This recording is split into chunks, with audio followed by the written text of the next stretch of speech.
中国这么大，永远读不完。之前的2个礼拜六，你所不知道的中国第3季在江苏卫视、荔枝新闻客户端和 BBC 世界新闻频道同步播出，反响那是相当热烈了。片子当中所展现的中国传奇让外籍嘉宾赞叹不已，更让我们中国人感到自豪。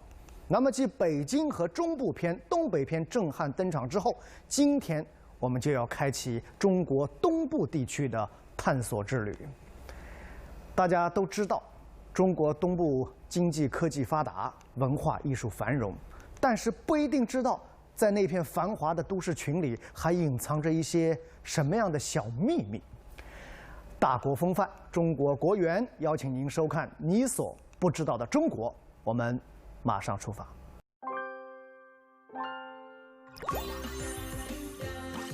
大国风范，中国国源，邀请您收看《你所不知道的中国》。China is changing. In the last 10 years, it's seen the most extraordinary transformation in every aspect of modern life. Its economy, its technology, its transport, and its culture. In this series, we'll be exploring one of the most varied and surprising countries in the world. From the remote mountains and diversity of the southwest to the frozen lands of the northeast. And from huge deserts to teeming cities.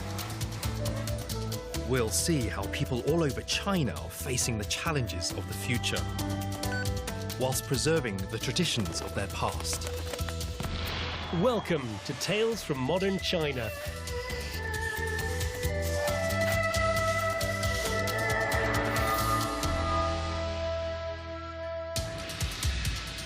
In this program, we're exploring China's eastern region, one of the wealthiest and most populated parts of the country.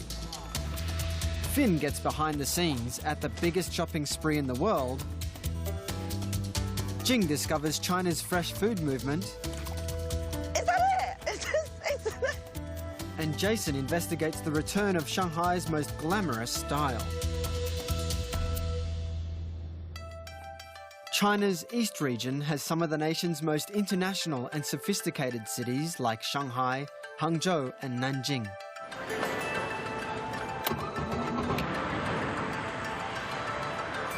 With the highest standard of living in China, it's not surprising that the computer has become the backbone of modern life here.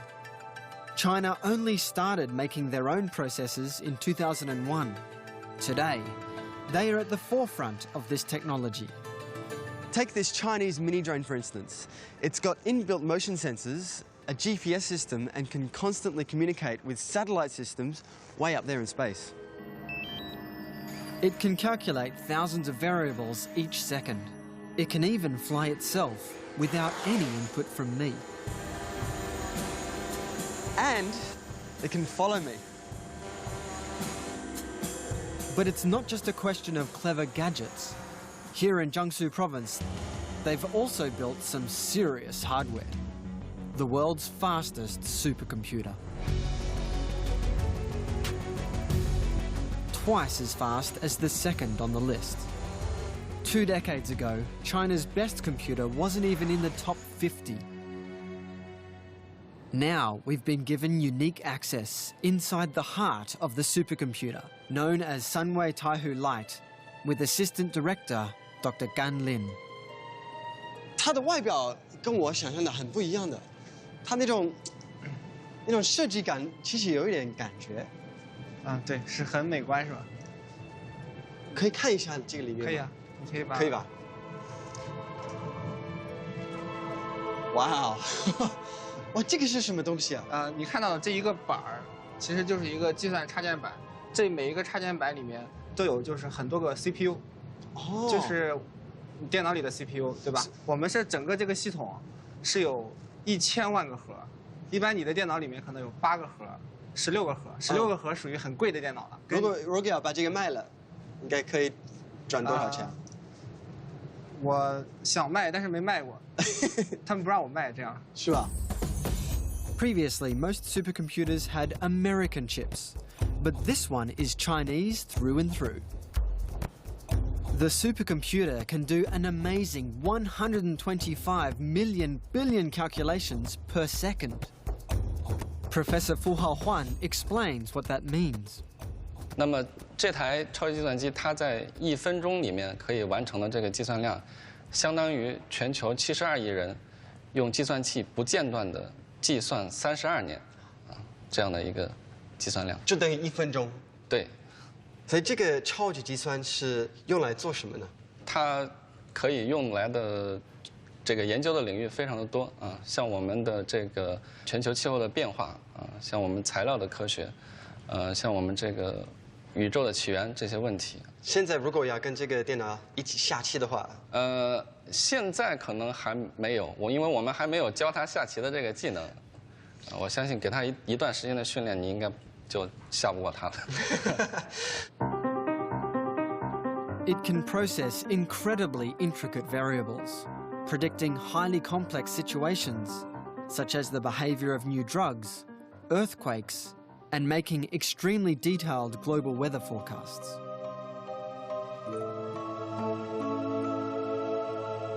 When a single wind farm can cost over $50 million to build, energy companies want to know precisely where the wind will be strongest, like here in northern Jiangsu province.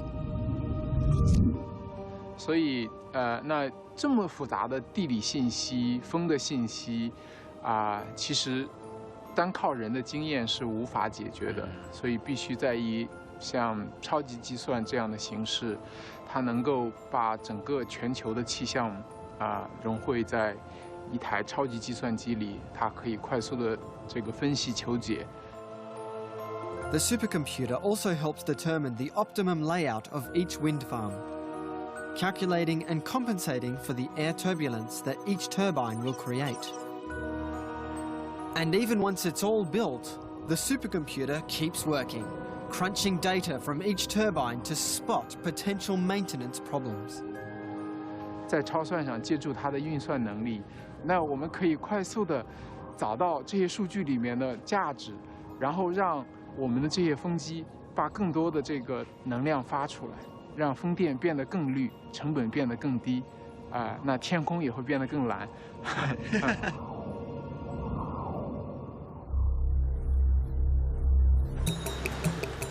Computers also lie at the heart of one of the biggest online shopping events on Earth. It's Old Singles Day, or Double 11. Numbers are very significant in Chinese culture. 9 symbolizes longevity or esteem. 6 is thought lucky in business. But this story is about number 1. It's said that in 1993, when a group of students wanted to celebrate their singledom, they chose the date in the calendar with most ones in it, November the 11th. Online retailers saw a sales opportunity and started offering discounts to mark the festival. And as China's economy grew, the rest became retail history. Singles Day has mushroomed into a 24-hour mass participation buying frenzy. 那双十一快到了，你会有兴奋的感觉吗？还是会？有的，因为有很多折扣。会很兴奋，会做一个大概有半个月的准备吧。In 2015, Singles Day took over $14.3 billion in online sales, and profits have been growing steadily. OK， 都要买些什么呢？衣服啊，鞋呀，一些日用品那些衣服这些。If the customers are eager to bag a bargain, Chinese online companies are equally keen to offer them. To see behind the scenes of Singles Day, I've come to the city of Hangzhou. It's one of the richest cities in China and home to online luxury handbag retailer Emily House. MD Chen Hezhong is banking on Singles Day boosting sales. 这是我们的爆款。经典的贝壳的这种包型 ，OK， 然后它这个手提特别讲究，它是要用手工完成的，然后这个它特别讲究工艺，对，因为它是要有很多年经验的老师傅才能去把它编织出来。Emily House has been preparing for Singles Day for months, building up stock, pricing discounts and fine-tuning operations. 说不紧张那是骗人的。 Throughout China, thousands of online companies are gearing up for the buying bonanza of the year. And they'll need a colossal e-commerce platform to help them shift their stock. Down the road, there's the biggest in the world. Alibaba is a $250 billion e-commerce giant based here in Hangzhou. It's like a virtual shopping mall. Bigger than Amazon and eBay combined, Alibaba provides the online portals for Chinese manufacturers and retailers, like Emily House, to sell their wares all over the country. And Singles Day is undoubtedly their biggest challenge. In 2015, the first half hour after midnight saw 2 million orders placed every minute. So it's vital their computer platform doesn't crash under the onslaught. Mr. Ding Yu works in Alibaba's IT department, and he's feeling the pressure. 现在我们整个技术团队都在一个非常紧张的状态，对，因为在这个0点峰值来的时候呢，其实我们有数千万的用户在线，他们都会去抢购他们所心仪的一些宝贝，对，所以我们在保障双11的过程中呢，是要求我们从登录、浏览到加购物车到购买到支付，整个链条的顺畅。如果我们交易系统因为业务的访问量猛增，然后产生崩溃，感觉自己成为公司的罪人。 Finally, Singles Day is here. At Emily House, it's just a few minutes to midnight on November the 10th. It may be the middle of the night, but everyone's at work. It's a nail-biting time. Wow, and they're really going now. Like many companies across China, success nowadays is all about growth. Can they beat last year's figures? Initial sales look promising too for Chen Hezhong. But are they enough? 对心里觉得怎么样？还是非常紧张，后面要继续冲刺。对对，因为有一天的战斗，不是只是几分钟的战斗。对对对。But they don't have to wait long to find out. First million, and it's just happened. 1 million. First million, $150,000. 比去年快吗？比去年快。Oh, faster than last year. 去年是几分钟？去年6分钟吧。6分钟。It took 6 minutes last year to reach the first million. This year, 4 minutes. Hey. Well, that deserves a drum roll. Staff members take it in turn.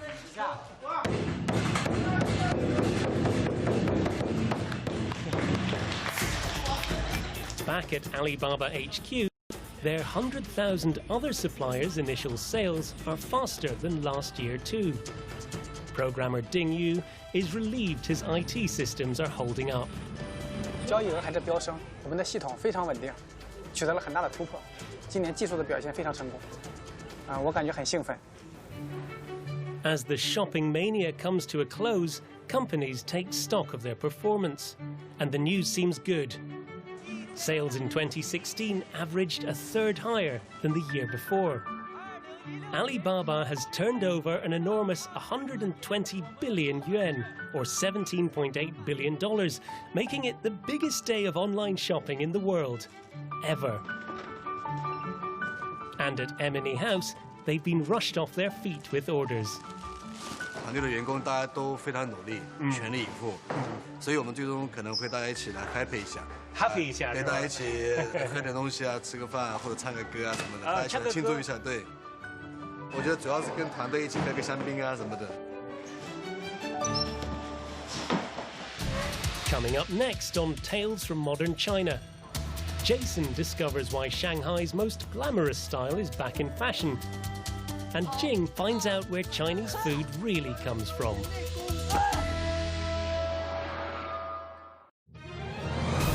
这是一次非同寻常的讲述，中英联合摄制，全流程深度合作。这是一次激动人心的体验，用国际化视角解读中国传奇。中国这么大，永远读不完。跟我一起发现你所不知道的中国。6月3日起，江苏广电总台、英国广播公司视觉盛宴同步引爆。大国风范，中国国远，邀请您收看《你所不知道的中国》。Shanghai is a thriving cosmopolitan city in China's east region. It has one of the most recognizable skylines in the world, where cutting-edge and classic architectural styles rub shoulders. But after nearly a century, there's one Shanghai fashion that's making a comeback. Art Deco, the leading global style of the 1920s and 30s. Art Deco uses geometric patterns, simple shapes, and clean parallel lines. In Shanghai, you can see it on buildings, furniture, and interior design, creating a feeling of luxury, 1920s glamour, and modernity. It's typified on Shanghai's best-known street, the Bund. Spencer Doddington specializes in Art Deco history. And the Bund really is the showplace of China between 1900 and 1950. Look at these two buildings right here. The clock tower, that is 1925. See the windows in the middle, how they're just kind of set back? That's the beginning of Art Deco. 10 years later, it's all just lines. So that is late Art Deco, that is early, and you can see how it's changed with time. Art Deco always focuses on height.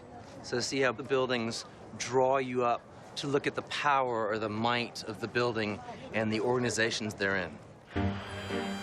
Shanghai was home to China's first cinemas, streetlights, cars, and trams. Its buildings had China's first gas supplies, telephones, and radios. But the architecture of this modern city wasn't a symbol of Western dominance. It came to represent a fusion of East and West. Art Deco design principles were merged with traditional Chinese ones. Just take a look at the Bank of China. Bank of China in the 1930s was trying to appear very nationalistic, strongly Chinese. And so everything about the building, all the applied detail, the roof line, etc., all very Chinese. It's like a pagoda on the roof, isn't it? Indeed. Art Deco was the signature style of Shanghai, and today it's very much back in fashion. Art Deco in its heyday represented technology and sleek modernity. Those ideals are still inspiring architects and designers today who are using new materials and modern technology to bring Art Deco bang up to date without losing any of its original beauty and appeal. Art Deco has become almost timeless. Sometimes referred to as Eco Deco, it is sweeping through the city again, a merging of the old and the new as China looks back as well as forward. Even private homes are being given Art Deco makeovers, and newly made retro furniture is all the rage. Designer Huang Chenjie is happy to meet that demand. You're making a table? Yeah. Can I have a go? Can I try? Yeah. You can try. Then I have to put the downing in. Okay, shove that in there. Mr. Huang, are you seeing more and more customers asking for Art Deco in their homes? 会有很多，包括很多年轻人现在都越来越接受 Deco 了。是。And why do you think that is? 我觉得，它不单单是一种风格吧，它是一种精神。它这种精神吸引了人们，它是一种不断创新和一种百家争鸣这种时代氛围，就像上海这种时代氛围。So I might have to give it a little bit of help. 榔头要拿到这里。Oh, here. Oh, so be delicate. Just made a piece of Art Deco history. And it's a history that I hope will continue to find a place in modern Shanghai for the next 100 years. One of the big issues of the moment in China is food. With over 1 billion mouths to feed, it's not surprising that most of China's food is mass-produced. But now there's a growing movement of consumers who want to know more about where their food comes from. One food lover here in the east of China has found a unique way of addressing these modern concerns, thanks to farming techniques and recipes that are centuries old. I've come to Zhejiang province, to the city of Hangzhou, to explore innovative restaurant Dragonwell Manor, run by owner Dai Jianjun. 这是鸭，这是酱鸭，这是酱肉。 All his dishes are grown and made using authentic centuries-old methods, including the dough for their rice cakes, which takes a special kind of kneading. 怎么拿？我不知道怎么拿。就这样。OK， 我就是打哪里？打头上，打头，再按一下。 It's really bouncy。我们轮流打。OK， 好，要一点内功。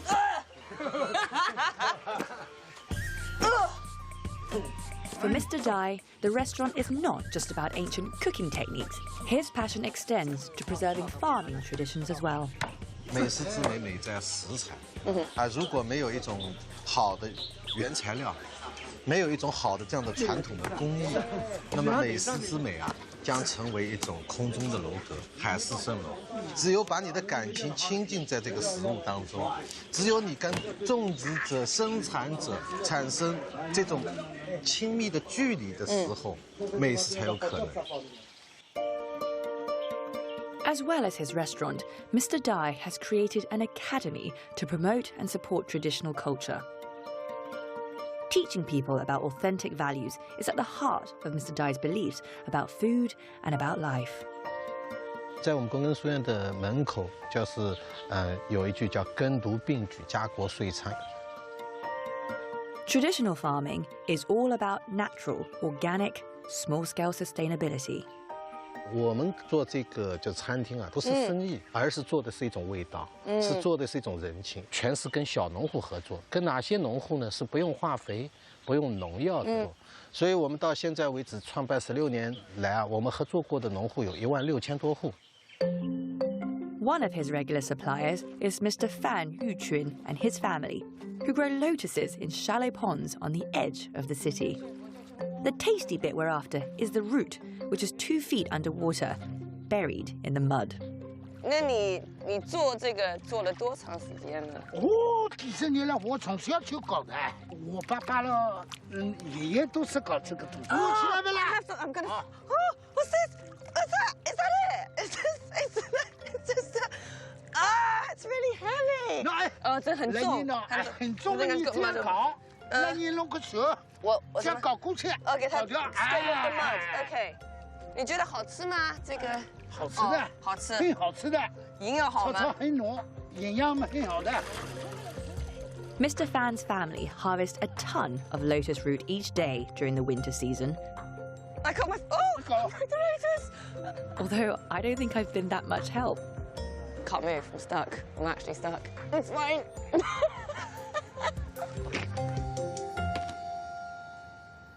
Mr. Dai and his team are so keen to use the freshest ingredients that most are collected daily.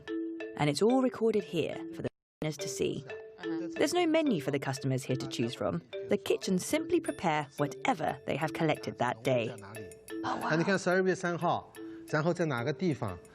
买的是什么东西？哪个采购员？然后农民必须要自己签字，然后还有自己的电话号码。这是他的签字。这是他的签名。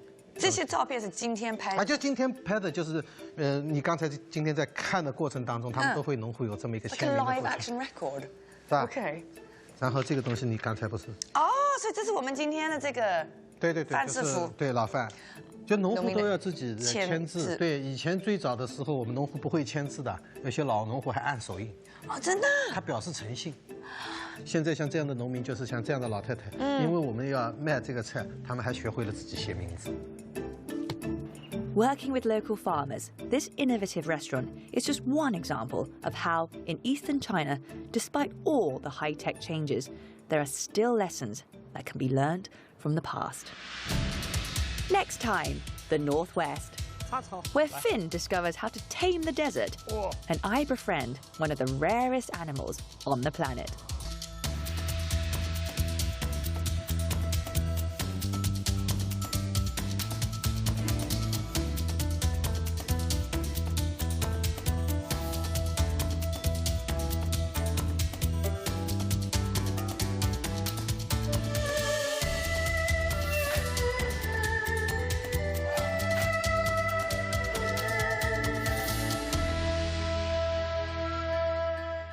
《以前呢，我只知道双11买家要剁手，没想到卖家也这么疯狂。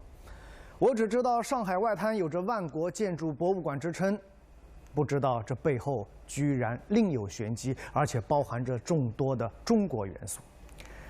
更重要的是作为一个知名的吃货品牌领导者，我居然不知道吃顿饭还能吃出这么多门道。讲述中国故事，塑造中国形象，你所不知道的中国探索之旅还在继续。下个礼拜6同一时间，锁定江苏卫视励志新闻客户端，我们一起去广袤的大西北走一趟。下周见。